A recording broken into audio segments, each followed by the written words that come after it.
si Freud a défriché l'archipel du rêve, Gaston Bachelard, lui, a balisé le territoire de la rêverie qui restait à explorer indépendamment de celui du rêve.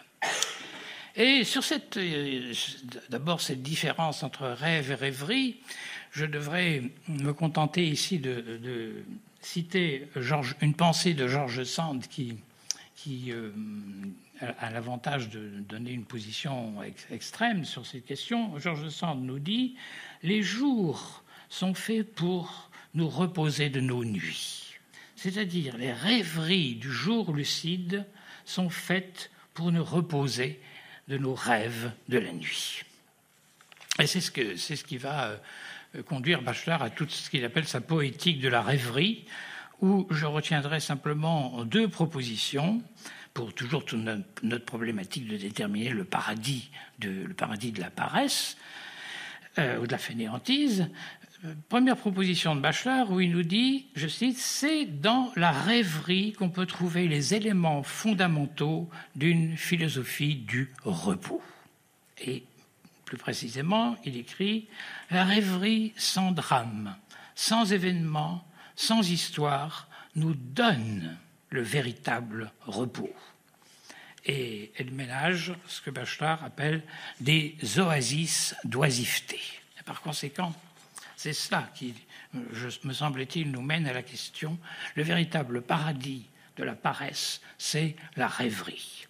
Et nous en avons un exemple type, précisément chez quelqu'un qui est un expert en la matière, c'est Jean-Jacques Rousseau, dans ses rêveries du promeneur solitaire, dans la 5e promenade, je relirai simplement un petit passage.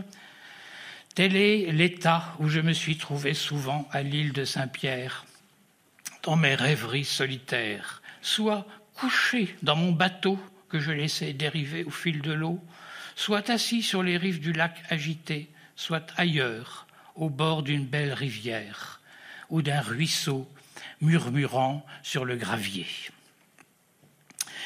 Donc Rousseau, couché dans son bateau, les 4 fers en l'air, et se laissant dériver au fil de l'eau, voilà certainement, me semble-t-il, l'image qui résume le rôle de la rêverie en paradis de la paresse.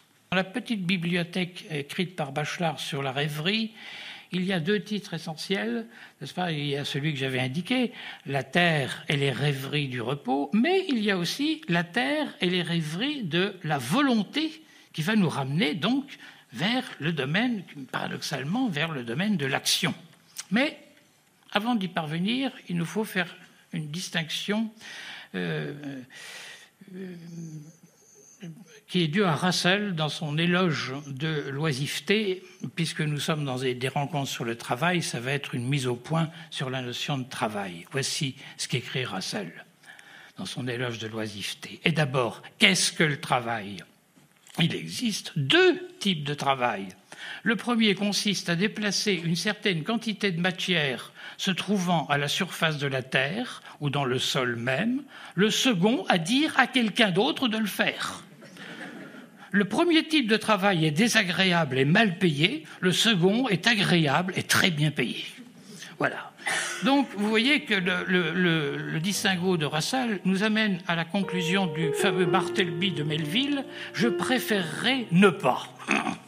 Et c'est ce qui nous conduit aussi au paradoxe qui va tout retourner chez Baudelaire. C'est de nouveau Baudelaire qui intervient pour nous dire « Il faut travailler, sinon par goût, au moins par désespoir, puisque, tout bien vérifié, travailler est moins ennuyeux que s'amuser. » Voilà. Méfiez-vous des fainéants, car le marché du travail leur appartient.